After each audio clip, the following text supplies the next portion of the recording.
Social মিডিয়াতে পুরো হই হই পড়ে গেছে, সবাই শেয়ার করছে, সবাই রিল বানাচ্ছে।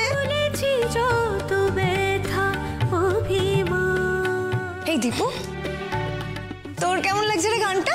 ভালো, বেশ ভালো, একদম লুপে শোনার মতো না? হ্যাঁ, একবার শুনলে তো বেশ কয়েকবার শুনতে ইচ্ছে করছে। তার মানে আমার গান সফল, সবাই আমার গানটা শুনছে, প্রশংসা করছে। ছোটদাদা বাবু, আমার যে কি আনন্দ হচ্ছে আপনাকে বলে বোঝাতে পারবো না। কিন্তু যতটা আনন্দ হচ্ছে তার থেকে বেশি দুঃখ হচ্ছে। আমি চাইলেও সত্যিটা কাউকে বলতে পারছি না, চাইলেও এই আনন্দটা আমি কারোর সঙ্গে ভাগ করে নিতে পারছি না।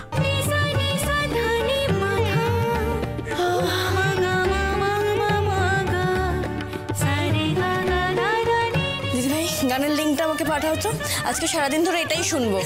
পাঠাচ্ছি। আমার তো পুরো গানের লিরিক্সটাই মুখস্থ হয়ে গেছে, সারাক্ষণ তো শুনে যাচ্ছি।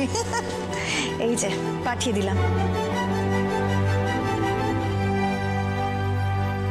আচ্ছা, বাই দ্য ওয়ে দীপু, তোমার শরীর তো আগের থেকে এখন অনেকটাই ভালো, তাই না?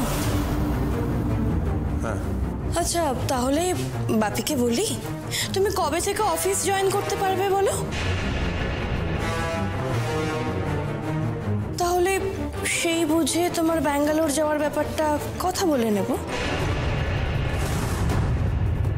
আচ্ছা, ডক্টর তো তোমাকে 7 দিন রেস্ট নেওয়ার কথা বলেছিলেন না? আর 7 দিন তো কালকেই 7ম দিন, আমি কালকে থেকে বা পরশু থেকেই অফিসটা জয়েন করব।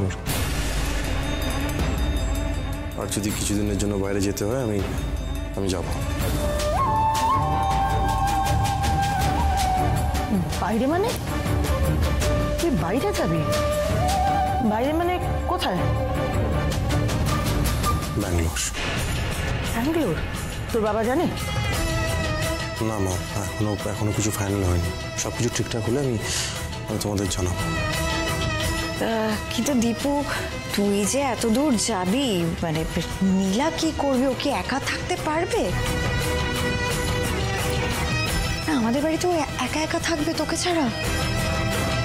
থাকতে হবে, এখন উপায় তো নেই। আমি চাকরিটা ছাড়তে পারবো না, কাজেই বাইরে আমাকে যেতেই হবে। সাবধানে থেকো।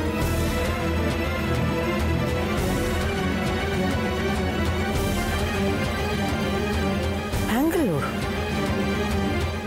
অনেকটা দূর।